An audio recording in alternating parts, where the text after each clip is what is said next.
Here's an incandescent bulb.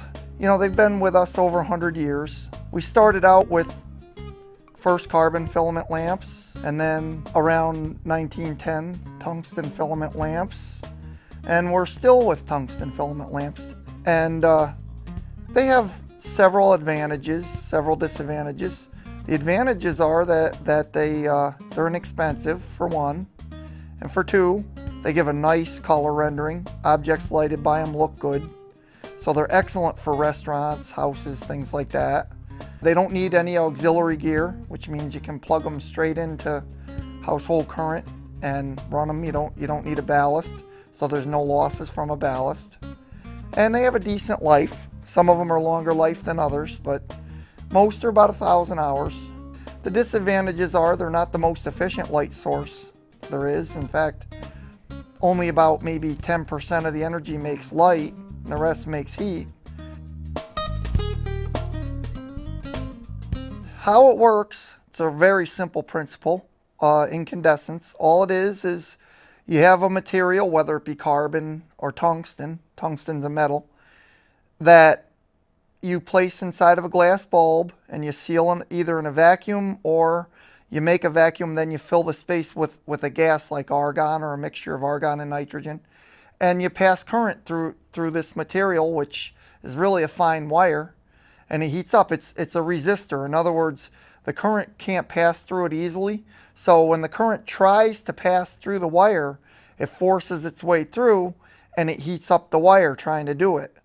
And in that case, it creates photons, which is light, and also it gives off radiant heat energy as well, which is actually another form of light, infrared energy. The reason why the filament is sealed in a bulb is because if it were exposed to the air, it would burn up in a few seconds because it runs at such high temperatures. So by putting a vacuum in the bulb, like the old Mazda lamp has, it keeps the filament away from the air so it doesn't burn out. But with today's light bulbs, you fill the bulb with gas, and the gas exerts a pressure on the filament when it's in operation and makes it last longer, and it can run at a higher temperature and thus produce more light more efficiently without shortening the life of the bulb. So that's the object of putting a gas inside the bulb. Plus it reduces blackening of the glass because the blackening goes to the highest part of the bulb. If it's base up, it'll be here. If it's horizontal, it'll be here. And if it's base down, it'll be here. So that the whole bulb doesn't blacken like a vacuum bulb does, and the bulb will maintain better light output throughout life, which is another advantage of gas filling.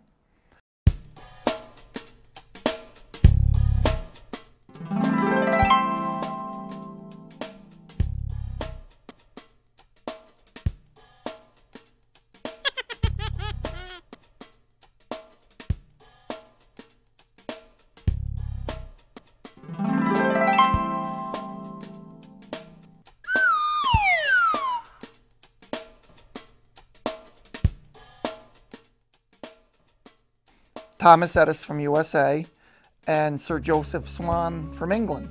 And they both hit on the idea of a high resistance filament at the same time. Neither copied either's idea. Both had their own unique contributions as far as bulb designs, filament designs, bases, etc., etc. In fact, in England, the light bulbs ended up being a bayonet base, push-in and turn base, which they still are today. And in USA, it was the familiar screw base. So they had their own individual developments. And then a little bit later on in history, William D. Coolidge was instrumental in developing ductile tungsten for the Mazda lamps, which is still in use to this very day. And not just incandescent lamps rely on it, but incandescent, fluorescent, all kinds of HID lamps, because they all rely on ductile tungsten for either filaments or electrodes. So he developed ductile tungsten wire. And then, of course, around the same time, Irving Langmuir came about with the idea of the gas-filled incandescent bulb. And, of course, that was a great contribution for increasing efficiency. He also came up with the idea of coiling the tungsten filament. Instead of the early bulbs with a straight wire filament, they coiled the filament into a compact unit.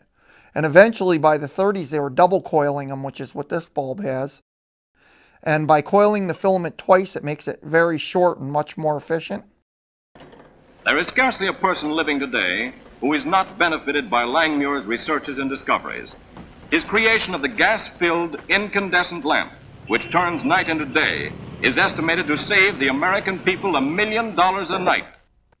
And another person that's very instrumental, who's one of my favorites, is Marvin Pipkin. He's the fellow that invented both the inside frosted bulbs that were etched on the inside to reduce glare from the bulbs, which some companies still manufacture to this day, and the soft white bulbs.